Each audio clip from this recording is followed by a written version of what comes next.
Good. How are you guys? Good. Good. What's the best part about having a joint practice? Ooh, the competition, always. And then I would say secondarily is you get some different looks. So I'm sure our players enjoy going against somebody different. And then from our standpoint as coaches, we get to see them compete against a different opponent, but then also you get some different schematic looks. It's good to build some tape off of that. In that practice, and then also in the first preseason game, how much are you looking forward, and what are you looking forward to seeing from Trey Lance? Just working on the things that we work on. I wouldn't say it's one thing specifically, but goal with him is just to be process-based and just keep trying to stack the good days, because he's still a baby in the system, and love where he's at, and we'll continue to keep building on those details. What have you, from the time you've had him, and again, it wasn't optimum last year because it came after camp, but just what he's done in the off season, where have you seen the growth or maturation in him since he's been here in this program? Well, thankfully, he's super coachable, so I've really appreciated that. That's always the first thing. He takes it and wants to do right. And then I'd say specifically, the footwork is a big part of what we're trying to accomplish. So, you might only have 5 footworks in the playbook, but then you learn that each play has a very detailed footwork off of that main one that sometimes, it might not be on paper, but you feel that rhythm. Each play has a different rhythm to it, but it takes time and it takes reps. So you can sit there and watch tape of Dak doing it or Coop, but until you do it yourself and feel it, that's when it really starts making sense and it gives you something to teach off. And he didn't play a lot of college ball compared to a lot of guys that come into the league, especially of that stature, or high school either.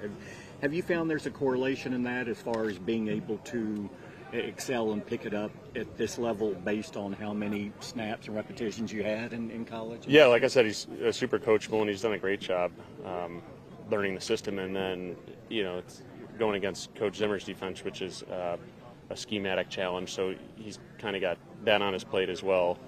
So we just keep encouraging him because it's a tough defense to go against. And I'm saying even that from a coaching standpoint, he presents a lot of issues schematically, and that's been the fun part. You're trying to use that as a positive. Like, man, we're getting some really good reps out here based on the looks we're getting.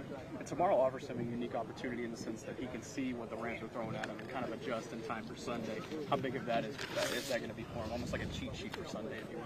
Yeah, I think it should help. And then I think, again, just going against someone different, that's always fun. You'd think that the energy level is going to be great, the competitive spirit's going to be up, and it should feel closer to a game, and I'm excited to watch. How has Zimmer's defense been able to prepare all your quarterbacks?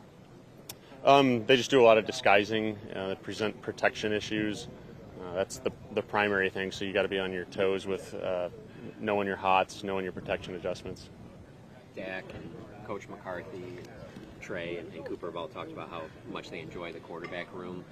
How does that kind of stand out to you? What do you think makes that group maybe unique and why they enjoy each other? Yeah, I'm super appreciative. I feel like I got the best job in the league with those guys that I get to work with, just because they're so supportive of one another, and they're there for one another. There's zero egos. They're humble guys. They're competitive guys. They have the right work ethic. I don't have to police anything. I'm super fortunate that we can focus on ball, and we're all there to help one another, and we all have the same goal. At this stage of Dak's career, is it focusing on one or two things in the off season after you all talk and come back on that, or is it just refining a lot of things across the board? I would say there's more than that.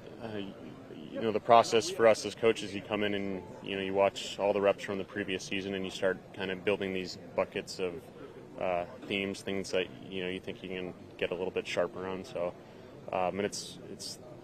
and the great thing about football is always more than the quarterback too. So there's all the pieces that go into timing in the passing game, or schematic marriage, run game, pass game, all that stuff goes into consideration. So there's multiple things that you're trying to. You got to maintain the gains that you made the previous season, and then try to stack new ones. How do you feel like Cooper has evolved going into this season? Coop's just been super steady, and that's what we appreciate about him. Is I think sometimes you said that you level off as a player. Well, no, you think about the library of plays that he's got under his belt and that he continues to get, and a smart guy like him, that's a weapon. So it's been a really good job. And again, we're just focused on the process of each day. We're still early in this thing, and you're just trying to stack good days on top of each other. I know these are hard to come up with a lot of times, but is there a conversation or a concept or talking about a situational aspect where with Dak now, you can, having been in the system a year and where it's more advanced, I mean, is there a conversation or something you can point to go, well, this is a level of conversation on this that we wouldn't have had last year, and here's an example of. Yeah, I off the top of my head, I don't have a specific example, but I do think there's an element of the second year in kind of I'd say a tweak system, because I don't think it was a complete overhaul by any means. But yeah, you can get a deeper layer to the onion rather than the first or second layer. You might be able to get to the third or fourth layer of the onion and try to fine tune that detail. Thank you. Thanks. Yeah, thanks. Yeah.